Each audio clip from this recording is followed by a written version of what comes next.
Hello, everyone, and welcome to another episode of Dad's Reading.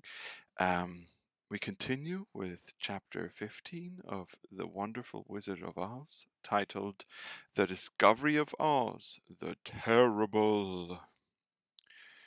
The four travelers walked up to the great gate of Emerald City and rang the bell. After ringing several times, it was opened by the same guardian of the gates they had met before. What? Are you back again? He asked in surprise. Do you not see us? Answered the Scarecrow. But I thought you had gone to visit the Wicked Witch of the West. We did visit her, said the Scarecrow. And she let you go again? Asked the man in wonder. She could not help it, for she is melted, explained the Scarecrow. Melted? Well, that is good news indeed, said the man. Who melted her? It was Dorothy, said the Lion gravely. Good gracious! Exclaimed the man, and he bowed very low indeed before her. Then he led them into his little room and locked the spectacles from the great box on all their eyes, just as he had done before. Afterwards they passed on through the gate into the Emerald City. When the people heard from the guardian of the gates that Dorothy had melted the Wicked Witch of the West, they all gathered around the travelers and followed them in a great crowd to the palace of Oz. The soldier with the green whiskers was still on guard before the door, but he let them in at once, and they were again met by the beautiful green girl, who showed each of them to their old rooms at once, so they might rest until the great Oz was ready to receive them. The soldier had the news carried straight to Oz that Dorothy and the other travelers had come back again, after destroying the Wicked Witch, but Oz made no reply. They thought the great wizard would send them at once, but he did not. They had no word from him the next day, nor the next, nor the next. The waiting was tiresome and weary, and at last they grew vexed that all should treat them in so poor a fashion after sending them to undergo hardships and slavery. So the Scarecrow at last asked the Green Girl to take another message to Oz, saying if he did not let them in to see him at once, they would call the winged monkeys to help them and find out whether he kept his promise or not. When the wizard was given this message, he was so frightened that he sent word for them to come to the throne room at 4 minutes after 9 o'clock the next morning. He had once met the winged monkeys in the land of the West, and he did not wish to meet them again. The four travelers passed a sleepless night, each thinking of the gift Oz had promised to bestow upon him. Dorothy fell asleep only once, and then she dreamed she was in Kansas, where Aunt Em was telling her how glad she was to have her little girl at home again. Promptly at 9 o'clock the next morning, the green-whiskered soldier came to them, and 4 minutes later they all went into the throne room of the great Wizard of Oz. Of course, uh, sorry. Of course, each one of them expected to see the wizard in the shape he had taken before, and all were greatly surprised when they looked about and saw no one at all in the room. They kept close to the door and closer to one another, for the stillness of the empty room was more dreadful than any of the forms they had seen Oz take. Presently they heard a solemn voice that seemed to come from somewhere near the top of the great dome, and it said, I am Oz, the great and terrible. Why do you seek me? They looked again in every part of the room, and then, seeing no one, Dorothy asked, Where are you? I am everywhere, answered the voice. But to the eyes of common mortals I am invisible. I will now seat myself upon my throne, that you may converse with me. Indeed, the voice seemed just then to come straight from the throne itself. So they walked toward it and stood in a row while Dorothy said, We have come to claim our prize, O Oz. What prize? Asked Oz. You promised to send me back to Kansas when the Wicked Witch was destroyed, said the girl. And you promised to give me brains, said the Scarecrow. And you promised to give me a heart, said the Tin Man. And you promised to give me courage, said the Cowardly Lion.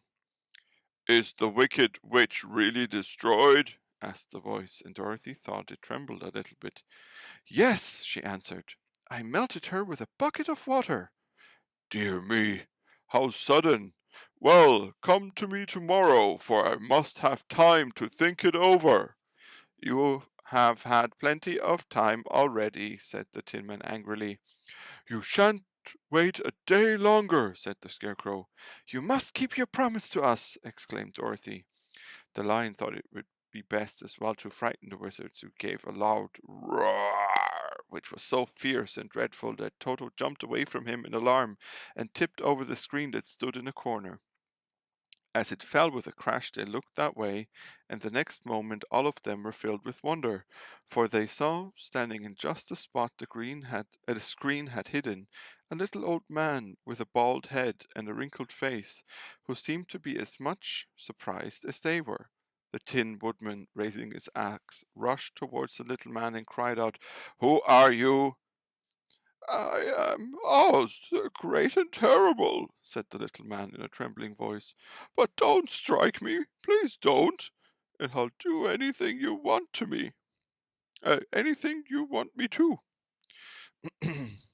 Our friends looked at him in surprise and dismay.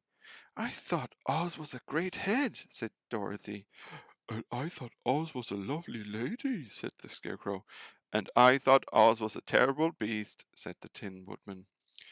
"And I thought Oz was a ball of fire," exclaimed the Lion. "No, you are all wrong," said the little man meekly. "I have been making believe." "Making believe?" cried Dorothy. "Are you not a great wizard?" "Hush, my dear," he said. "Don't speak so loud, or you will be overheard, and I should be ruined. I'm supposed to be a great wizard." "And aren't you?" she asked. "Not a bit of it, my dear. I'm just a common man." "You're more than that," said the Scarecrow in a grieving tone. "You're a humbug." "Exactly so," declared the little man, rubbing his hands together as if it pleased him. "I am a humbug." "But this is terrible," said the Tin Woodman. "How shall I ever get a heart?" "Or I my courage?" asked the Lion. "Or I my brains?" wailed the Scarecrow, wiping the tears from his eyes with his coat sleeve. "My dear friends," said Oz, "I pray you not to speak of these little things. Think of me, and the terrible trouble I'm in at being found out." "Doesn't anyone else know you're a humbug?" asked Dorothy. "No one knows it but you four and myself," replied Oz. "I have fooled everyone so long that I thought I should never be found out. It was a great mistake my ever letting you into the throne room. Usually I will not see even my subjects, and so they believe I am something terrible." "But I don't understand," said Dorothy in bewilderment. "How was it that you appeared to me as a great head?" "That was one of my tricks," answered Oz. "Step this way, please, and I will tell you all about it."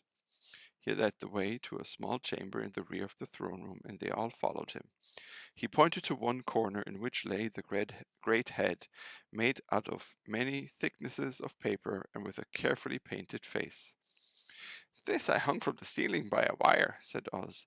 "I stood behind the screen and pulled a thread to make the eyes move and the mouth open." "But how about the voice?" she inquired. "Oh, I am a ventriloquist," said the little man. "I can throw the sound of my voice wherever I wish, so that you thought it was coming out of the head. Here are the things I used to deceive you." He showed the Scarecrow the dress and the mask he had worn when he seemed to be the lovely lady, and the Tin Man saw that his terrible beast was nothing but a lot of skin sewn together with slats to keep their sides out. As for the ball of fire, the false wizard had hung that also from the ceiling. It was really a ball of cotton, but when oil was poured upon it, the ball burned fiercely. "Really," said the Scarecrow, "you ought to be ashamed of yourself for being such a humbug." I certainly am," answered the little man sorrowfully. "But it was the only thing I could do. Sitting down, please.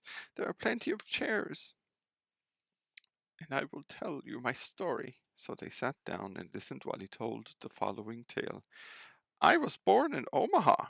Why, that isn't far from Kansas, cried Dorothy. No, but it's further from here, he said, shaking his head at her sadly. When I grew up, I became a ventriloquist, and at that I was very well trained to be a great master. I can imitate any kind of bird or beast. Here he mewed so like a kitten that Toto pricked up his ears and looked everywhere to see where she was. After a time, continued Oz, I tired of that and became a balloonist. What is that? Asked Dorothy. A man who goes up in a balloon on circus day so as to draw a crowd of people together and get them to pay to see the circus, he explained. Oh, she said, I know. Well, one day I went up in a balloon and the ropes got twisted so that I couldn't come down again. It went way up above the clouds so far that a current of air struck it and carried it many, many miles away. For a day and a night I traveled through the air, and in the morning of the second day I awoke and found the balloon floating over a strange and beautiful country. It came down gradually, and I was not hurt a bit, but I found myself in the midst of strange people, who, seeing me come from the clouds, thought I was a great wizard. Of course I let them think so, because they were afraid of me, and promised to do anything I wished them to. Just to amuse myself and keep the good people busy, I ordered them to build this city and my palace, and they did it all willingly and well. Then I thought, as the country was so green and beautiful, I would call it the Emerald City. And to make the name fit better, I put green spectacles on all the people so that everything they saw was green. But isn't everything here green? Asked Dorothy. No more than any other city, replied Oz. But when you wear green spectacles, why, of course, everything you see looks green to you. The Emerald City was built a great many years ago, for I was a young man when the balloon brought me here, and I'm a very old man now. But my people have worn green glasses on their eyes so long that most of them think it really is an Emerald City. And it certainly is a beautiful place, abounding in jewels and precious metals, and every good thing that is needed to make one happy. I have been good to the people and they like me, but ever since this palace was built, I have shut myself up and would not see any of them. One of my greatest fears was the witches, for while I had no magical powers at all, I soon found out that the witches were really able to do wonderful things. There were 4 of them in this country, and they ruled the people who live in the north and south and east and west. Fortunately, the witches of the north and south were good, and I knew they would do me no harm. But the witches of the east and west were terrible wicked. And had they not thought I was more powerful than they themselves, they would surely have destroyed me. As it was, I lived in deadly fear of them for many years. So you can imagine how pleased I was when I heard your house had fallen on the wicked witch of the east. When you came to me, I was willing to promise anything if you could only do away with the other witch. But now that you have melted her, I'm ashamed to say that I cannot keep my promise. I think you are a very bad man, said Dorothy. Oh no, my dear, I'm really a very good man, but I'm a very bad wizard, I must admit. Can't you give me brains? Asked the Scarecrow. You don't need them. You are learning something every day. A baby has brains, but it doesn't know how much. Experience is the only thing that brings knowledge, and the longer you are on Earth, the more experience you are sure to get. That all may be true, said the Scarecrow, but I shall be very unhappy unless you give me brains. The false wizard looked at him carefully. Well, he said with a sigh, not much of a magician, as I said. But if you will come to me tomorrow morning, I will stuff your head with brains. I cannot tell you how to use them, however. You must find that out yourself. Oh, thank you, cried the Scarecrow. I'll find a way to use them, never fear. But what about my courage? Asked the Lion anxiously. You have plenty of courage, I'm sure, answered Oz. All you need is confidence in yourself. There is no living thing that is not afraid when it faces danger. The true courage is in facing danger when you are afraid, and that kind of courage you have in plenty. Perhaps I have, but I'm scared just the same, said the Lion. I shall really be very unhappy unless you give me the sort of courage that makes one forget he is afraid. Hmm, very well. I will give you that sort of courage tomorrow, replied Oz. How about my heart? Asked the Tin Woodman. Why, as for that, answered Oz, I think you are wrong to want a heart. It makes most people unhappy. If you only knew it, you are in luck not to have a heart. That must be a matter of opinion, said the Tin Woodman. For my part, I will bear all the unhappiness without a murmur if you will give me the heart. Very well, answered Oz meekly. Come to me tomorrow, and you shall have a heart. I've played wizard for so many years that I may as well continue the part a little longer. And now, said Dorothy, how am I to get back to Kansas? We shall have a think about that, replied the little man. Give me 2 or 3 days to consider the matter, and I'll try to find a way to carry you over the desert. In the meantime, you shall all be treated as my guests, and while you live in the palace, my people will wait upon you and obey your slightest wish. There is only one thing I ask in return for my help, such as it is. You must keep my secret and tell no one I am a humbug. They agreed to say nothing of what they had learned, and went back to their rooms in high spirits. Even Dorothy had hoped that the great and terrible humbug, as she called him, would find a way to send her back to Kansas, and if he did, she was willing to forgive him everything. That's the end of this chapter. Let's continue straight on with the next one. Chapter 16, The Magic Art of the Great Humbug.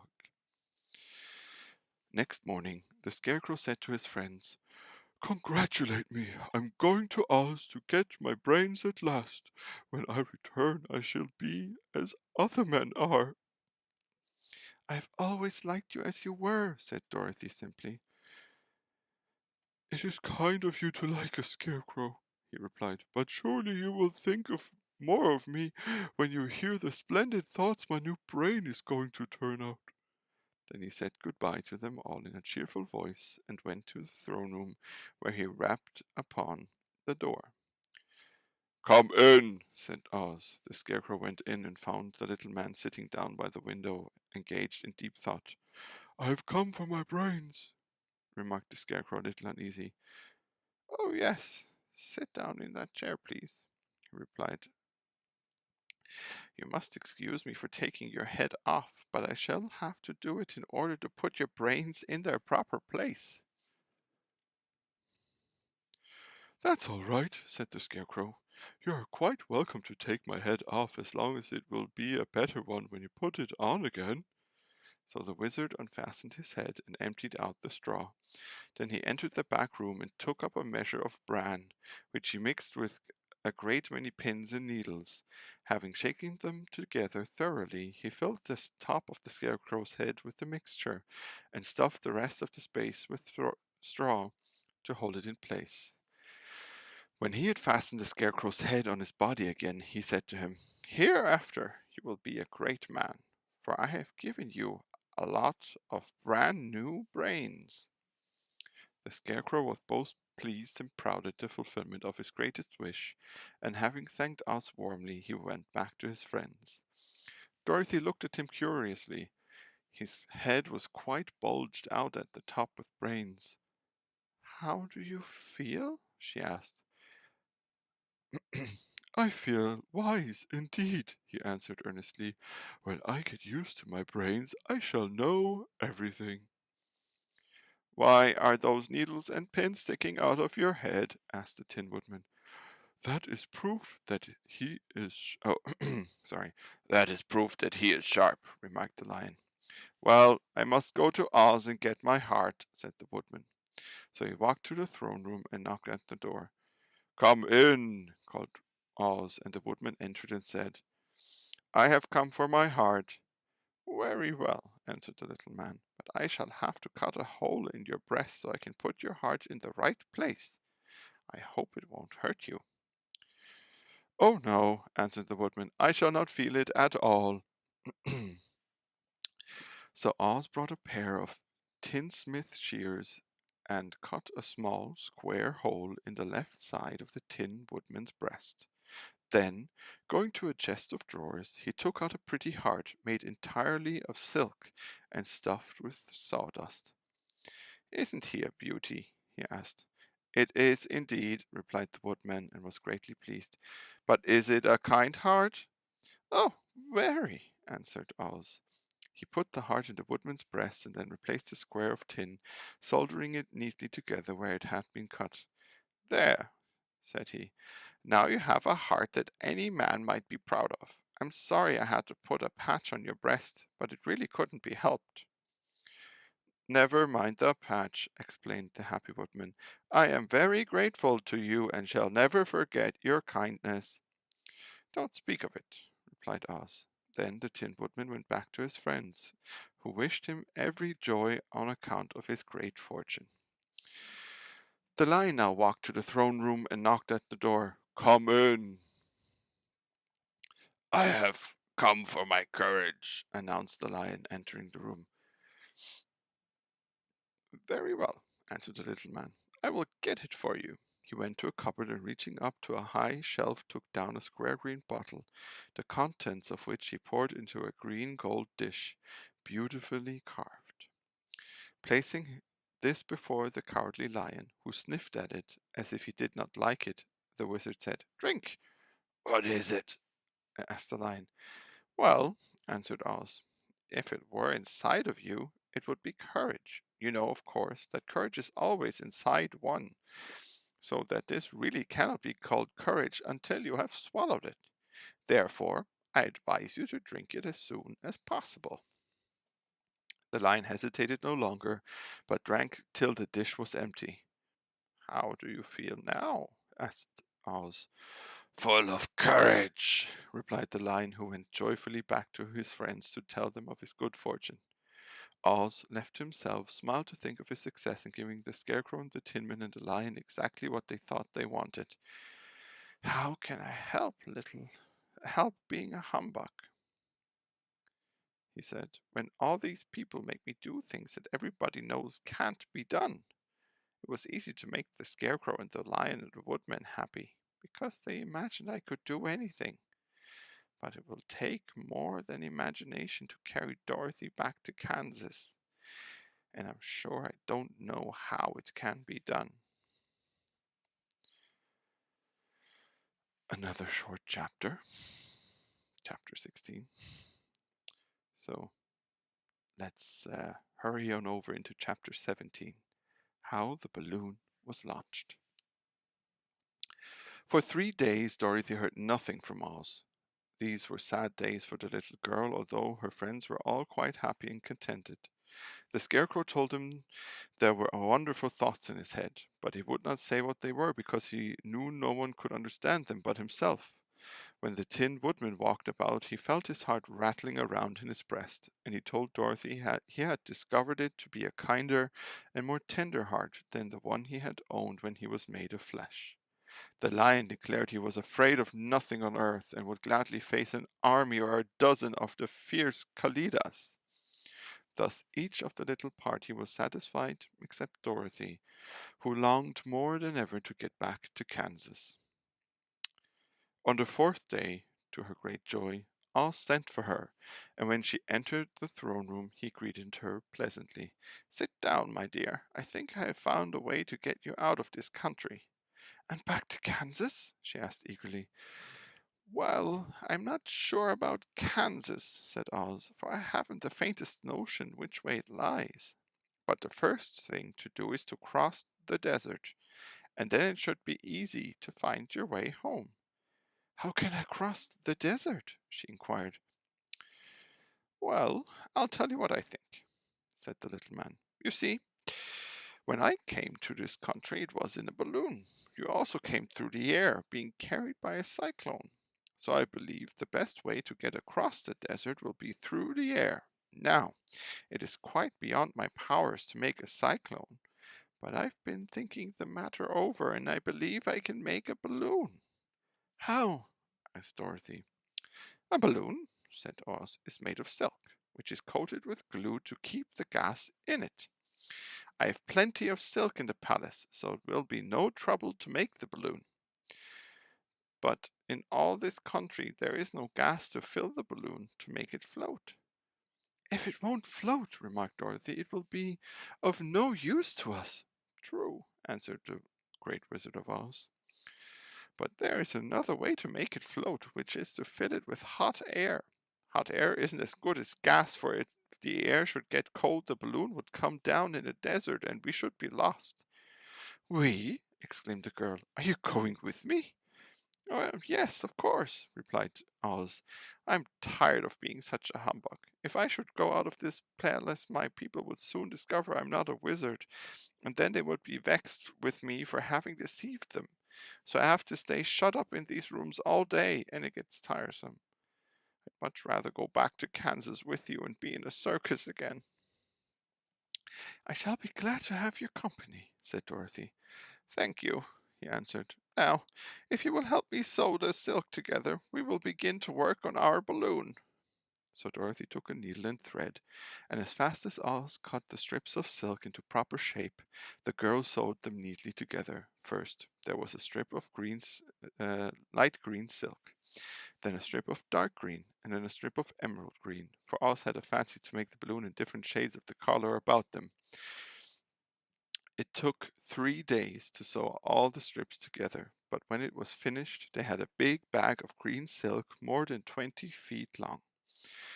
Then Oz painted it on the inside with a coat of thin glue to make it airtight, after which he announced that the balloon was ready. "But we must have a basket to ride in," he said. So he sent the soldier with the green whiskers for a big clothes basket, which he fastened with many ropes to the bottom of the balloon. When it was all ready, Oz sent word to his people that he was going to make a visit to a great brother wizard who lived in the clouds. The news spread rapidly throughout the city, and everyone came to see the wonderful sight. Oz ordered the balloon carried out in front of the palace, and the people gazed upon it with much curiosity. The Tin Woodman had chopped a big pile of wood, and now he made a fire of it, and Oz held the bottom of the balloon over the fire so that the hot air that arose from it would be caught in the silken bag. Gradually the balloon swelled out and rose into the air until finally the basket just touched the ground. Then Oz got into the basket and said to all the people in a loud voice, "I am now going away to make a visit. While I am gone, the Scarecrow will rule over you. I command you to obey him as you would me." The balloon was by this time tugging hard at the rope that held it to the ground, for the air within it was hot, and this made it so much lighter in weight than the air without that it pulled hard to rise into the sky. "Come, Dorothy," cried the wizard. "Hurry up, or the balloon will fly away." "I can't find Toto anywhere," replied Dorothy, who did not wish to leave her little dog behind. Toto had run into the crowd to bark at a kitten, and Dorothy at last found him. She picked him up and ran towards the balloon. She was within a few steps of it, and Oz was holding out his hand to help her into the basket when crack went the ropes, and the balloon rose into the air without her. "Come back!" she screamed. "I want to go too." "I can't come back, my dear," called Oz from the basket. "Goodbye." "Goodbye!" shouted everyone, and all eyes were turned upwards to where the wizard was riding in the basket, rising every moment farther and farther into the sky. And that was the last any of them ever saw of Oz, the wonderful wizard, though he may have reached Omaha safely and be there now for all we know. But the people remembered him lovingly and said to one another, "Oz was always our friend. When he was here, he built for us this beautiful Emerald City, and now he's gone. He has left the wise Scarecrow to rule over us." Still, for many days they grieved over the loss of the wonderful wizard and would not be comforted. And that is it for this episode. And next time, we're gonna finish this lovely book up And after that, I have a bit of a surprise for all my Patreons. Little tease here. Um, Thing that I can't, with pandemic and all, travel around to read from my own book that I've written called Full Circle, which you can find at full-circle-book.com or on Amazon, Barnes and Noble, and all of that place, all of the places where you can find good science fiction books. I will do a bit of a reading, recorded reading, so I won't be live streaming it, or maybe I will. We'll see. It'll be a surprise because I'm still planning it. But what I will know is the first chapter I'll read for people to listen to here on YouTube, or if you're listening to this on a podcast player, then on podcast, and then I might add one or two chapters on for patrons to have a bit of exclusivity there for you guys. But for now, as always, please follow me on Instagram, Facebook, and Twitter, and also head on over to patreon.com/projectdad and support me in that way too. And I hope you guys are enjoying hearing me read to you, even with all the little pronunciation mistakes and reading mistakes that us dads do when we read a book. You know, um, yeah. But for now, this is it. As always, love and respect. I'm your dad, Steve, and I am out.